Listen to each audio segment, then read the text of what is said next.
40 লাখ মহিলাই আজি অৰুণোদয় পাই আছে। নতুনকৈ মই আৰু 15 লাখ মহিলাক অৰুণোদয় আঁচনি দিয়াৰ ব্যৱস্থা কৰি এইবাৰ কিমান 10,000 দিলে হ'ব? 10,000 দিলে হ'ব? এইবাৰ মই আপোনালোকক 25,000 টকাকৈ দিম। ভাল লাগিব? পাক্কা ভাল লাগিব? এইবাৰ আপোনালোকে 10,000 হৈ গ'ল।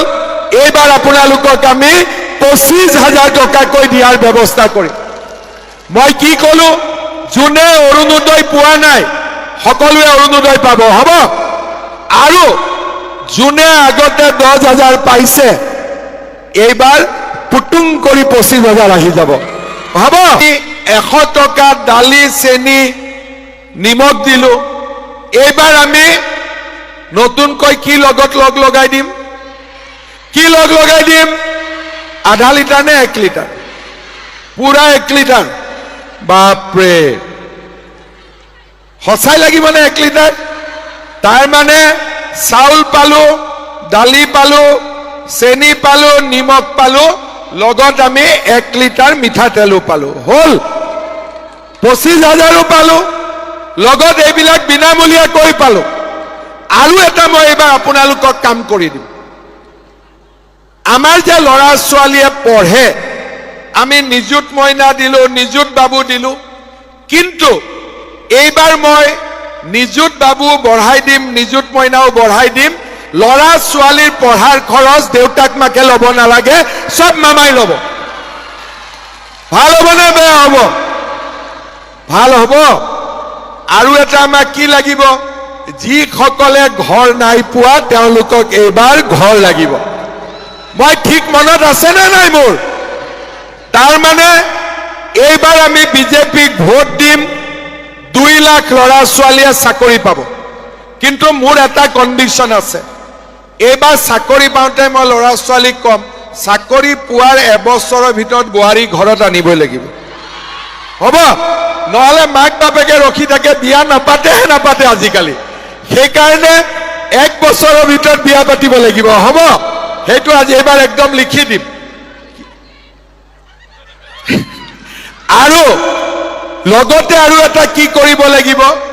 2 লাখ ল'ৰা ছোৱালীয়েতো চাকৰি পালে, কিন্তু চাকৰি নাই পোৱা, ব্যৱসায় বাণিজ্য কৰিব খোজে, তেওঁলোকক আমি কি কৰিম? এই বছৰ চাকৰি নোপোৱা বা চাকৰি কৰিব নোখোজা, ব্যৱসায় কৰিব ল'ৰা ছোৱালীবিলাকক আমি 2 লাখ টকাকৈ দিলো। কিমানক দিলো? 1 লাখ ল'ৰা ছোৱালীক দিলো। নগাঁৱত কিমানে পালে? 700 পালে। মই যেতিয়া আশীৰ্বাদ যাত্ৰাত গলো, মোক ল'ৰা ছোৱালীবিলাকে ৰখাই কয় যে মামা আপুনি দিয়া টকা দি আমি এইখন দোকান পাতিছো। কালি মই সৰুপেটাত আছিলো, বৰপেটা জিলাৰ বজালী জিলাৰ। আশীৰ্বাদ যাত্ৰাত মোক এজনী ছোৱালীয়ে ক'লে যে মামা আপোনাৰ 1 লাখ টকাটো দি মই কাপোৰৰ দোকানখন খুলিছো। মনটো ভাল লাগি গ'ল। সেইকাৰণে এইবাৰ মই কি ডিচিশ্যন লৈছো? যোৱাবাৰ 1 লাখ ল'ৰাক 2 লাখ টকাকৈ দিছিলো, এইবাৰ 10 লাখ ল'ৰা ছোৱালীক আমি 2 লাখকৈ টকা দিম। কিমানক দিম? কিমানক দিম? আৰু 10 লাখৰ ভিতৰত নগাঁৱে কিমান পাব? এইবাৰ 700 পাইছিলে। আজি মই ৰূপক শৰ্মাক কৈ থৈ গলো, লিষ্ট বনাওক, অহাবাৰ আমি নগাঁৱৰ 10,000 ল'ৰা ছোৱালীক আমি 2 লাখকৈ টকা দিম। কিমানক দিম? কিমানক দিম? 10,000 ল'ৰা ছোৱালীক আমি 2 লাখ টকাকৈ দিম। ঘূৰাই দিব নালাগে, বেংকৰ পৰা নহয়, ডাইৰেক্ট চৰকাৰে দিব। খালি মোক কাম কৰি দেখুৱাব লাগিব, ইমানেই কথা, হ'ব? এতিয়া আপোনালোকে মোক কওক, আগতে আপোনালোকেতো বহুত চৰকাৰ দেখিছে, কোনবা চৰকাৰে আমাক অৰুণোদয় আঁচনি দিছিলে নেকি? কোনবা চৰকাৰে মহিলাসকলক ইমান সন্মান দেখুৱাই 10,000 টকাকৈ দিছিলে নেকি? কোনোবা চৰকাৰে আগতে 1 টকাও ঘোষ নোলোৱাকৈ 1,65,000 ল'ৰা ছোৱালীক চাকৰি দিছিলে নেকি? কোনোবা চৰকাৰে আগতে 100 টকা দালি তেল চেনি দালি নিমখ চেনি দিছিলে নেকি? কোনোবা চৰকাৰে আগতে বিনা পইচাত চাউল দিছিলে নেকি? কোনোবা চৰকাৰে আগতে আমাৰ স্বাস্থ্যৰ কাৰণে আয়ুষ্মান ভাৰত দিছিলে নেকি? কোনোবা চৰকাৰে আগতে আমাক কৃষক সন্মান নিধি দিছিলে নেকি? কোনেওতো দিয়া নাছিলে। কোনে দিলে এতিয়া? কোনে দিলে? কোনে দিলে? তেতিয়ালে আমি কি কৰিব লাগিব? 9 তাৰিখে আকৌ কাক ভোট দিব লাগিব? 9 তাৰিখে কাক ভোট দিব লাগিব?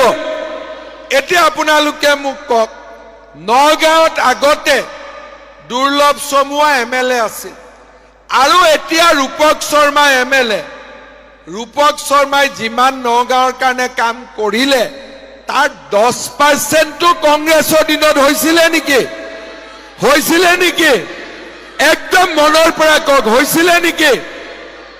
মইতো নিজে দেখিছো ইমান ডাঙৰ বৰদোৱা ক্ষেত্ৰ, ভূপেন হাজৰিকা সমন্বয় ক্ষেত্ৰ, আমাৰ নগাঁৱত ৰিভাৰ ফ্ৰণ্ট, ৰাস্তা ঘাট, স্কুল কলেজ, যিমান কাম নগাঁৱত হৈছে আগতে কংগ্ৰেছে কৰিব পাৰিছিলে নেকি? কংগ্ৰেছে ৰূপক শৰ্মাই যিমান কাম কৰিলে আগতে কংগ্ৰেছে কৰিব পাৰিছিলে নেকি? আমি কাক ভোট দিব লাগিব? আমি কাক ভোট দিব লাগিব? ৰূপক শৰ্মাক দিব লাগিব। দিম নে নিদিম? পিছে চবে দিব? কোনে কোনে ৰূপক শৰ্মাক ভোট দিব? হাত উঠাওকচোন। বাপৰে, চবে দিব? ভোটটো কিয় দিব লাগে জানেনে? ভোটটো হৈছে এটাটো ইলেকশ্যনত জিকে, কিন্তু ভোটটো হ'ল মানুহৰ আশীৰ্বাদ।